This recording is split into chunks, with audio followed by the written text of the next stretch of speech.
Hello and welcome to this short PowerPoint that runs through materials and control limits. Firstly, a reminder of the definition of direct material. Direct material are those materials that are used in producing the product, and indirect materials are other materials used within the organisation. We're interested in direct material and the costs associated with that. And you've already seen that is the first item that appears in the cost summary. Most businesses keep a stock or inventory of direct materials since it can act as a buffer in times of high consumption. It means that quantity discounts are generally available for bulk buying. It means they can take advantage of seasonal and price fluctuations. It means they can avoid delays in production due to lack of parts. And it ensures they have sufficient inventory during a lead time, which is the delay between placing an order and the inventory being delivered. Businesses need to ensure that the right quantity of the right quality of the relevant inventory is available at the right time and in the right place.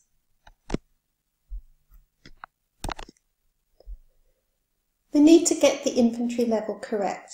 If it's too high, then it can lead to high holding costs. This is the cost of storing the material, rent, rates, staffing the warehouse, heating the warehouse and so on.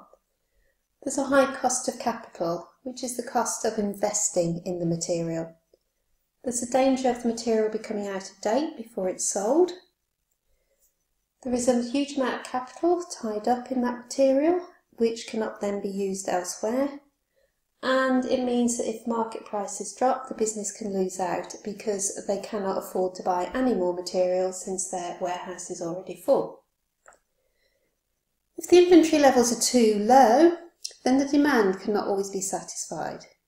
There's a risk of stock outs, which is when there is no inventory to fill orders, and that can result in dissatisfied customers, and a dissatisfied customer will soon go elsewhere. They may have to implement costly emergency procedures in order to get material at very short notice to satisfy customer demand.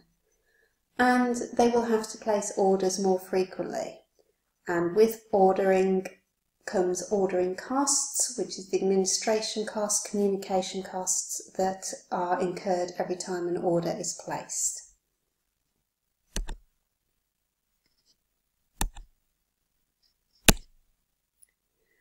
So what does a business need to do? Well, a business needs to set levels above which the inventory should not rise or fall. So these are control levels. So what do you think a business should consider when they're setting these levels? Just jot down a couple of notes before we go on to the next slide.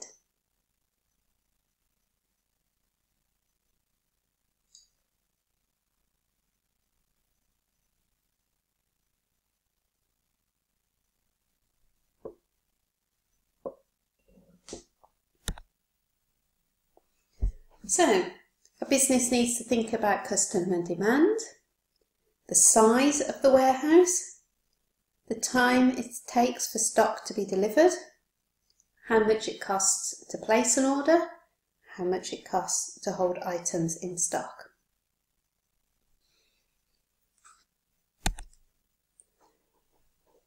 What we're going to look at now is how a business can go about setting those control levels. The first level they would think about is a reorder level. So when stock and material falls to this level, it's time to place another order. To set a reorder level, a business needs to know maximum usage for the material times the maximum lead time. A business would also set a minimum level. This is the level which stock should not fall below, and it acts as a buffer. To set a minimum level, a business needs to already know its reorder level, and then it's minus the average usage times the average lead time. The maximum level, stock should not go above this level. Now for some businesses, this may simply be the capacity of the warehouse. but other businesses may set it by use of another formulae. And the formulae is the reorder level plus the reorder quantity minus the minimum usage times the minimum lead time. Now the reorder quantity we'll look at shortly. Finally, a business can work out their average inventory, which is the minimum inventory plus half of the reorder quantity. So those are the formulas that we'll use to set the control levels, and these would be used for each item of material that a business holds in stock. So what we'll do now is have a look at an example. So here we have some data that relates just to one item of a raw material. We're given the usage per day, 250 units, minimum lead time, maximum lead time, the cost of ordering the material, carrying costs, which are the holding costs, and the reorder quantity.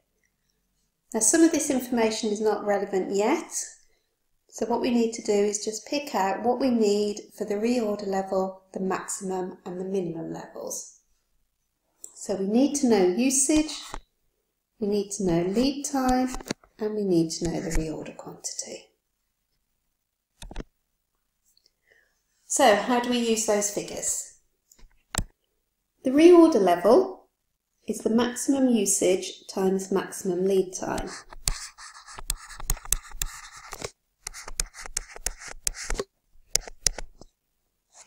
So the maximum usage, 250 units. Maximum lead time is 30. So our reorder level, 7,500 units. So that's maximum usage times maximum lead time. The minimum level is the reorder level minus the average usage times the average lead time.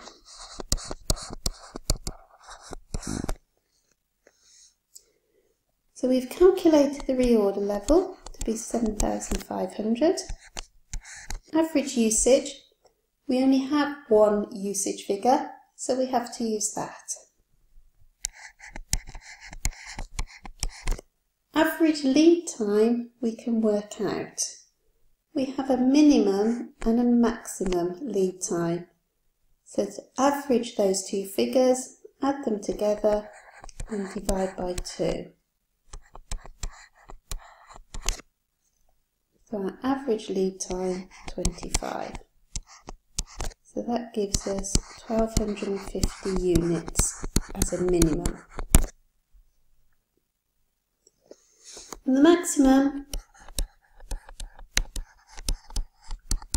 is the reorder level plus reorder quantity minus minimum usage times minimum lead time. So we've got 7,500 reorder quantity minus minimum usage 250 times minimum lead time of 20 gives us 7,570 units. This means that for this business on this particular item of material, they should always have 1,250 units in stock. That's the minimum. When their stock level reaches 7,500, it's time to reorder. And their maximum is 7,570 units, so stock should not exceed that amount. Okay, so here's the second example.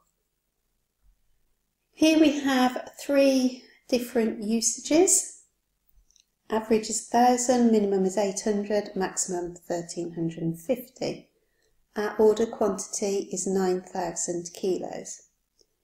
So stock level is reviewed at the end of each day, and an order is placed the following day if the normal reorder level has been reached. Delivery is expected at the 4th day following order. So we need to use this information to calculate reorder, minimum and maximum. Now with these questions, it's very important to ensure that your time periods are the same. So if your usage is quoted in days, your delivery should be quoted in days. If you are given a usage figure per week, you need a delivery figure per week. So those time periods need to be the same. Here we're fine, our usage is given in days and our delivery is given in days.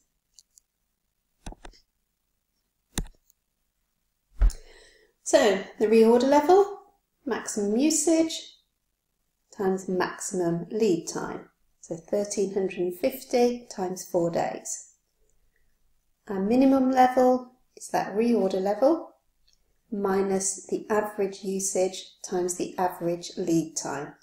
Now we were only given one lead time, 4 days, so that's what we use for the minimum, the maximum and the average.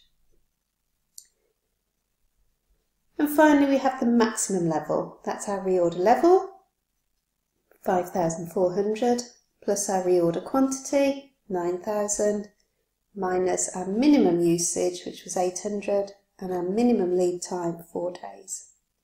So that gives us 11,200. So again, we have our control limits.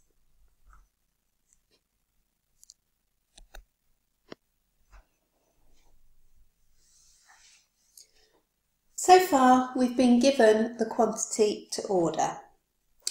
But in actual fact, we can work it out. It's known as the economic order quantity. There is a formula which you need to learn. 2 times CO is the cost of placing an order, times D, which is the annual demand, and that's divided by CH, which is the cost of holding 1 unit in stock for 1 year. And then that is square rooted to give us the economic order quantity. Now, point to remember, D is the annual demand. So if you're given the demand for a week, you must multiply it by the number of weeks in a year. An easy way to remember this is 2 cod and chips. If you look at the formulae, we've got cod at the top and CH chips at the bottom. So square root of 2 cod and chips. Okay, so we've gone through the control limits. We've also looked at the economic order quantity formulae. You'll be putting all of this into practice in the next workshop when we meet again.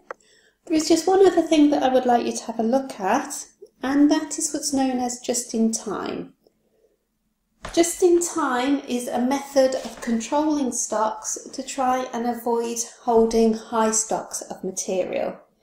What I'd like you to do is just do a bit of research into just-in-time, how it works, what the advantages are and what the disadvantages are. And then we'll have a discussion about this when we next meet, and we can do a comparison with the just-in-time method to the normal methods of holding stock levels. Okay, now all of this has also been covered in the workbook, so if you'd like to have a workbook, if you'd like to have a look at the workbook and go through it again, and make sure that you're feeling confident in calculating control levels and you know what the economic order quantity is so that we can put it all into practice. So I'll see you all soon.